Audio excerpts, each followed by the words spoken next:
Pak Danrem untuk melakukan pendekatan terlebih dahulu itu sudah merupakan hal yang tepat karena beliau adalah penguasa teritorial dan itu adalah tugas dan fungsinya untuk meredam apapun yang dapat berpotensi menjadi konflik di kedepan hari. Akan tapi responsnya yang disikapi dengan sangat kasar itu yang kita sayangkan. Tapi kita berharap ke depannya akan menjadi lebih baik dan persoalan ini dapat terurai dengan jelas dan jangan sampai ada lagi usaha-usaha provokasi dari siapapun yang dapat memecah belahkan Indonesia.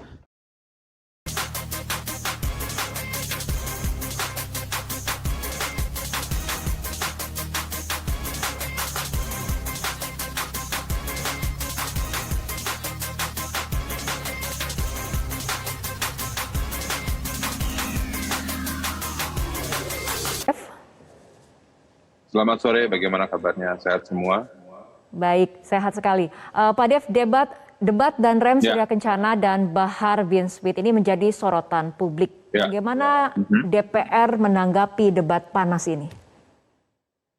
Ya, mungkin ada beberapa pandangan yang berbeda terhadap perdebatan tersebut. Ya, di satu sisi Pak Danrem di situ memang sedang menjalankan fungsinya ya sebagai pengawasan teritorial.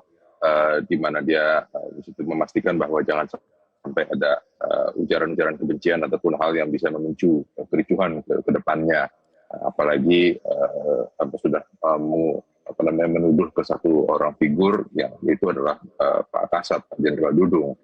Itu adalah tugas tanggung jawab media untuk memastikan jangan sampai ada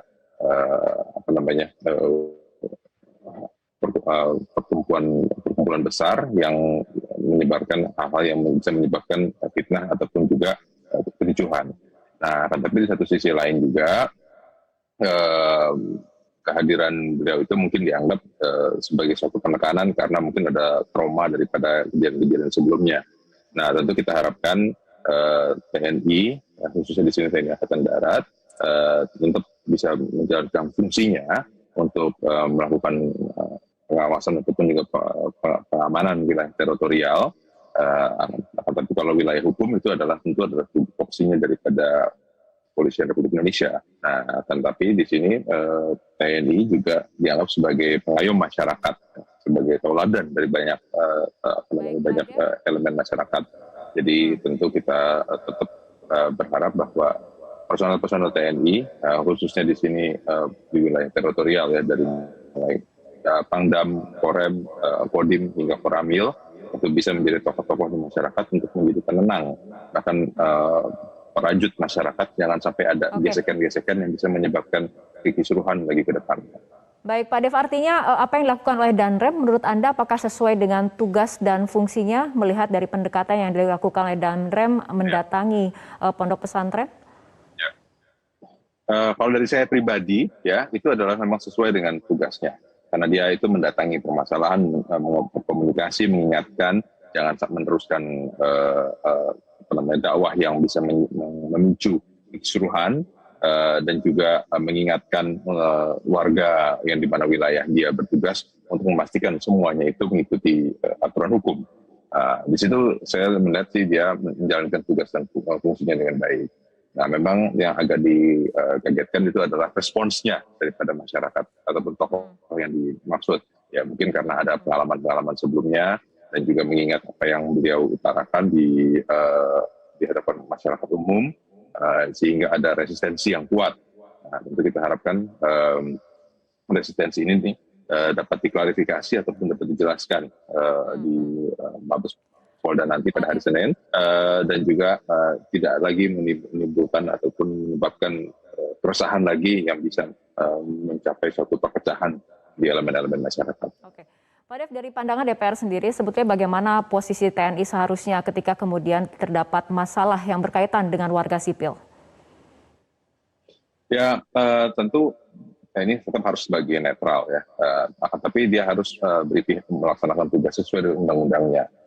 TNI memang tidak bisa melakukan penangkapan, melakukan pemrosesan hukum. Itu semua adalah tugas dan fungsinya daripada Kepolisian Republik Indonesia. Nah, kan tapi TNI di sini juga dituntut untuk melakukan tugasnya untuk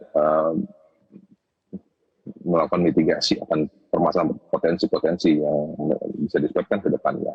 Jadi kalau saya menilai apa yang dilakukan oleh Danrem itu sudah benar, cuman responsnya itu yang memang mungkin tidak tidak diantisipasi sebelumnya. Oke. Jadi ya ini bisa jadi pelajaran juga ke depannya bila menghadapi situasi seperti ini sudah ada langkah-langkah selanjutnya. Oke, mengenai kasus dugaan ujaran kebencian yang melibatkan Bahar bin Smith sendiri, bagaimana kemudian tanggapan dari DPR dan bagaimana kemudian DPR mengawal kasus hukum ini? Ya tentu ini sudah masuk ranah hukum, jadi bukan dikawal oleh DPR, itu sudah masuk pidana kepolisian. Jadi proses itu akan dipanggil, diperiksa, lalu dilakukan penyidikan dan sehingga akhirnya dilimpahkan ke jaksa ataupun ke pengadilan. Jadi kita tentu berharap semua pihak di sini bisa bersikap dengan arif dan juga bisa bisa mengawasi proses ini sehingga tidak ada yang dituduh-tuduh lagi bahwa ini merekayasa atau segala